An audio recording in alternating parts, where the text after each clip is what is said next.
Hi Sir Mart, bali ito yung gap scaler natin. Tutorial kung paano gamitin to para malaman kung paano makuha ang settings ng isang tare. So itong gap scaler is sukatan lang para malaman kung anong settings or details ng tare. So ito is low point, mid point, high point. Dito susukatin yung point ng tare. Tapos dito naman sa ilalim is yung asinta. Nandyan yung 12 o'clock, 12:30 at saka 1 o'clock. Dito naman sa baba is yung haba ng tare. So inches po ito, nakabase sa inches. Sa una, kunin natin yung asinta kung paano siya sukatin. So kunyari ito yung tare. So susukatin natin siya dito sa gap scaler kung anong ano siya, kung anong asinta.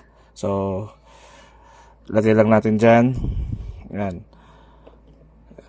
Pasok lang natin dito. Tapos sa dulo ng garol, yan, sagad siya. Yan. So yan. So dito dapat nakasagad yung garol. Tapos kung saan tumuro yung tare, yun yung asinta niya. So tumapat siya sa alauna. So ibig sabihin, yung settings ng tare na to, yung asinta niya is alauna. Kunin naman natin yung point, kung anong point na itong tare. Ayan. So, ipahiga lang natin. Lagay lang natin siya sa ganyan. Ayan. So, dito naman, sa paano pagkukuha ng point, so, medyo maraming naguguluhan kasi dito. So, pag sinalpak lang ng ganyan, akala low point na kung saan tumutok. So, which is hindi.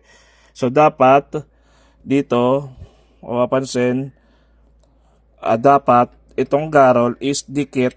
Yung dulo ng garol, yung ito ng garol is dikit siya dito sa pinakasagad. Kasi pag sinalpak ang tare sa paa ng manok, sagad eh. Sagad siya. So, wala siyang awang. So, dapat yung itong garol na to is dikit na dikit dito. Tapos sagad na sagad din yung ilalim nito dito. Para makuha natin yung tamang point. So tulad niyan, kanina nakalagay is low point, 'di ba? Kasi sinalpak lang natin, hindi natin inayos. Pero may awang pa dito, kung mapapansin. Ayun. So isasagad natin 'yan. Yan. Yan. Ayun. Sagad na siya doon. So midpoint siya. Ayan o. Yung dulo, pa-straight pa ganon. So mid siya. Kasi nakasagad siya. Kasi pag sinalpak to sa paa ng manok, sagad siya. Sa may tahid. So, ganun rin dapat ang pagsusukat ng tare dito sa gap scaler. So ayan, sagad siya. Ayan. Tsaka dito, sa ilalim. Ayan. Ayan o. Sagad siya. Ayan. So, midpoint siya. Yan.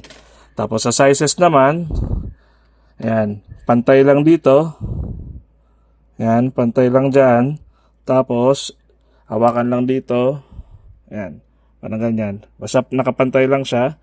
Hawakan lang dito. Tapos, islant lang pataas. Yan, pakita ko sa video. Slant lang. Slant lang pataas. Yan. Kung saan tumutok, yun yung size niya. Tumapat siya sa 3.8.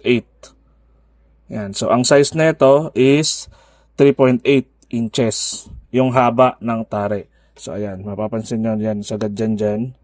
Tapos, inislant ko lang pataas. Yan. So, 3.8.